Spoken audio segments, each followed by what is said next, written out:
Salut les amis, c'est Samuel, très content de vous retrouver aujourd'hui pour une nouvelle vidéo, d'une statue. Vous le savez si vous me suivez depuis un moment que je suis en train de réaliser l'énorme diorama de chez Iron Studio de la licence Avengers Infinity War. Et bien c'est un des personnages supplémentaires qui vient de sortir. Il s'agit donc du Hulkbuster du film donc Avengers Infinity War. Taille 1/10, mais quand vous voyez la taille du carton, c'est effectivement une grosse statue malgré qu'elle est au 1/10. On va découvrir ça ensemble. Au niveau du visuel, on a un joli Hulkbuster qui est dessiné avec une explosion à l'arrière.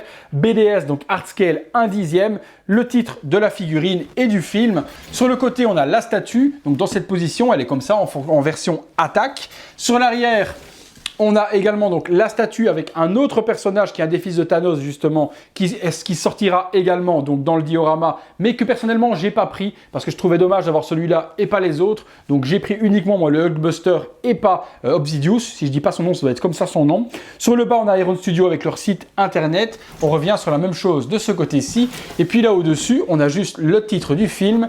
Et rien en dessous à part, comme d'habitude, le petit drapeau brésilien. Ouais, la boîte est vide, hein, c'est pour ça que j'arrive à la bouger si facilement, parce que la statue est très lourde. On est parti tout de suite pour le montage de la statue. À tout de suite.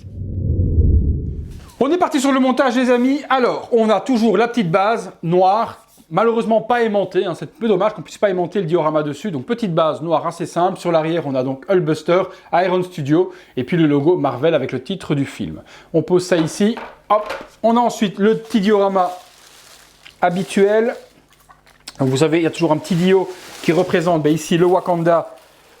Et on va retirer toutes les petites parties de polystyrène. Donc énorme base, super jolie, avec des arbres, des rochers, explosions. Vraiment quelque chose de hyper grand, hyper beau. Sur le dessous, on va avoir également donc Hulkbuster Iron Studio. Donc on le pose dessus comme on veut, il n'y a pas vraiment de sens. Mais vraiment une très jolie base avec vraiment de très jolis effets de brûlure, de feu, de fumée, d'écorce, d'herbe. Très jolie base. Ensuite, on prend donc notre ami le Hulkbuster, et je ne vais pas me faire avoir parce que j'ai vu d'autres vidéos et j'ai vu qu'il fallait à mon avis mettre d'abord les parties comme celle-ci avant de pouvoir mettre le Hulkbuster dessus, sinon on galère un petit peu. Alors ceci c'est quoi? C'est juste des grosses flammes qui sortent des pieds du Hulkbuster. C'est de la résine transparente, ça n'a pas l'air d'être du plastique parce que je sens vraiment que c'est une qualité résine. Donc on a une résine transparente qui est hyper jolie, qui fait un effet de feu, qui va sortir donc des pieds du Hulkbuster. Alors je vais prendre le Hulkbuster parce qu'il est très lourd, il est très grand également. Et voici la bête. Donc il est assez grand, même très grand. On comparera avec un 1/10 tout à l'heure, je mettrai une figurine 1/10 à côté pour vous montrer, mais c'est une très belle figurine, très belle statuette, tout en résine, je sens pas de plastique, il y a vraiment de la résine, mais partout, et vous voyez donc les parties aimantées vont venir se mettre juste ici derrière, vous voyez que c'est aimanté, pour faire les effets donc de feu qui sortent de la figurine. Alors je prends le dio vers moi pour comprendre un petit peu comment est-ce qu'on va emboîter tout ça, et voir quel pied va à quel endroit. Alors, ça a l'air de se mettre là-dedans, je crois que le pied va venir se mettre ici. Voilà. Alors on enfonce bien le truc dedans et après logiquement ça doit pouvoir rentrer. C'est bon, c'est rentré. Donc là c'est rentré, ça s'aimante dedans et on a donc bien l'effet avec la flamme donc, qui sort de ce Hulkbuster. Je vais remonter un petit peu la cam puisque je vois qu'on est hors cadre. À tout de suite. Voilà, deuxième flamme, elle assez simple, il y a un détrompeur, on ne peut pas vraiment se planter. Elle vient se mettre ici à l'intérieur. Et on a donc le Hulkbuster qui est donc complètement monté. Très grosse envergure, hein. Franchement le socle est énorme et puis cette position en plein vol en train de tabasser avec ses deux poings, elle est plutôt jolie. Alors niveau du paint, c'est pas de l'exceptionnel, hein. Franchement on voit que c'est du 1/10, on n'a pas vraiment ce que Iron Studio sait représenter en paint par exemple sur du Iron Man ou sur du Captain America, etc. Niveau du paint c'est propre, mais ça laisse un petit peu à désirer. Les lignes ne sont pas super droites, c'est pas, voilà, le weathering sur les pieds est bien fait, on a vraiment de la salissure avec de la boue sur le pied qui est plutôt bien fait. La stabilité est plutôt correcte, hein, la statue ne tombe pas vers l'avant, donc la répartition des masses est bien gérée, puisqu'elle ne tombe pas, elle ne part pas vers l'avant, malgré cet énorme poids que l'on a avec la position. La base reste vraiment stable et elle ne tombe pas. Et elle ne penche pas vers l'avant. Après, il n'y a pas de LED du tout. C'est aussi une de mes grosses déceptions sur cette statue, c'est qu'on n'a pas un système de LED. Donc tout ce qui est ça, l'arc réacteur, les yeux, les mains, rien ne s'illumine. Donc il n'y a pas de système de light-up. Et ça, c'est vraiment très dommage vu le nombre de lights que l'on aurait pu avoir. Même chose dans les flammes, on aurait pu avoir une super lumière qui ressort et qui illumine tout ça. Il n'y a strictement rien au niveau des lumières. Ça, c'est une grosse déception. Après, le rouge est vraiment bien géré. L'or, un petit peu terne pour moi. C'est pas la statuette au niveau du paint que j'espérais. Maintenant, Maintenant, dans l'ensemble, avec les autres personnages, ça fera le job. Mais au niveau du paint, ça laisse, voilà, c'est pas exceptionnel, hein, c'est pas exceptionnel. Est-ce que c'est peut-être parce qu'il y a un petit peu trop de weathering? Mais bon, ça se passe dans la boue, ça se passe dans le Wakanda, forcément elle est salie. Je sais pas, mais voilà, niveau des yeux qui ne s'illuminent pas, niveau du torse, même chose, le arc réacteur est pas super bien peint. Je suis pas hyper emballé. Maintenant, je vous dis, dans l'ensemble, elle fera le boulot. C'est pas non plus une statue à 600, 700 euros. Hein. C'est du 1/10e. On est aux alentours de 280 euros. Donc, c'est pas énorme au niveau tarifaire. Mais quand je vois la qualité du paint des autres personnages, je trouve que celui-ci est un petit peu en dessous. Allez, les amis, je vous fais un petit visuel tout de suite que vous voyez en détail la statue. À tout de suite.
Voilà les amis, comparatif avec la taille d'une 1/10e, donc de la même licence, hein, donc de la même marque. Voilà, Thor au 1/10e Iron Studio. Et voilà le Hulkbuster, ça vous donne un petit peu un comparatif de taille de cet énorme robot. Voilà, on passe tout de suite à la conclusion les potos.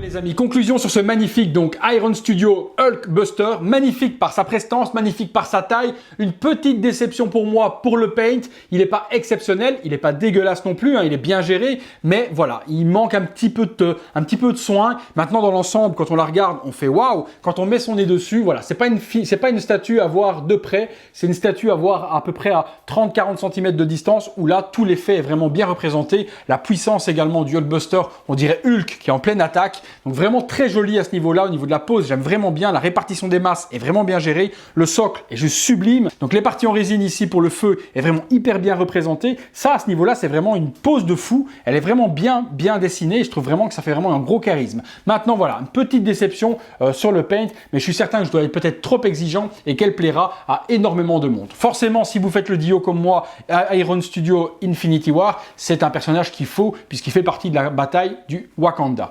Voilà les amis, on la trouve sur eBay, je vous mets dans la description les liens. On est aux alentours de 300 $, donc elle n'est pas très chère, mais elle est très lourde, donc forcément les frais de port explosent un petit peu le prix. Mais bon, vous la trouvez facilement dans les liens en description. Voilà, je vais vous faire une petite vidéo avec le diorama complet actuellement où j'en suis au niveau des personnages. Les autres sont pas encore sortis, il manque encore énormément de personnages, mais je vous fais une petite vidéo d'où j'en suis aujourd'hui justement dans ce Dio Avengers Infinity War. À tout de suite. Voilà les amis, où j'en suis aujourd'hui au niveau du diorama, c'est du provisoire au niveau de l'exposition puisque j'essaye au fur et à mesure donc de les accumuler et puis quand le diorama sera complètement fini, j'aurai un énorme box dans lequel les mettre avec des super lights, etc. Mais ici pour le moment, voilà, je les pose simplement sur le dessus de ma Besta et puis on verra quand tout sera terminé comment bien exposer ce superbe diorama. Voilà, c'est tout pour celle-ci, c'est tout pour moi les amis, on se retrouve très bientôt pour une prochaine vidéo. Allez, salut!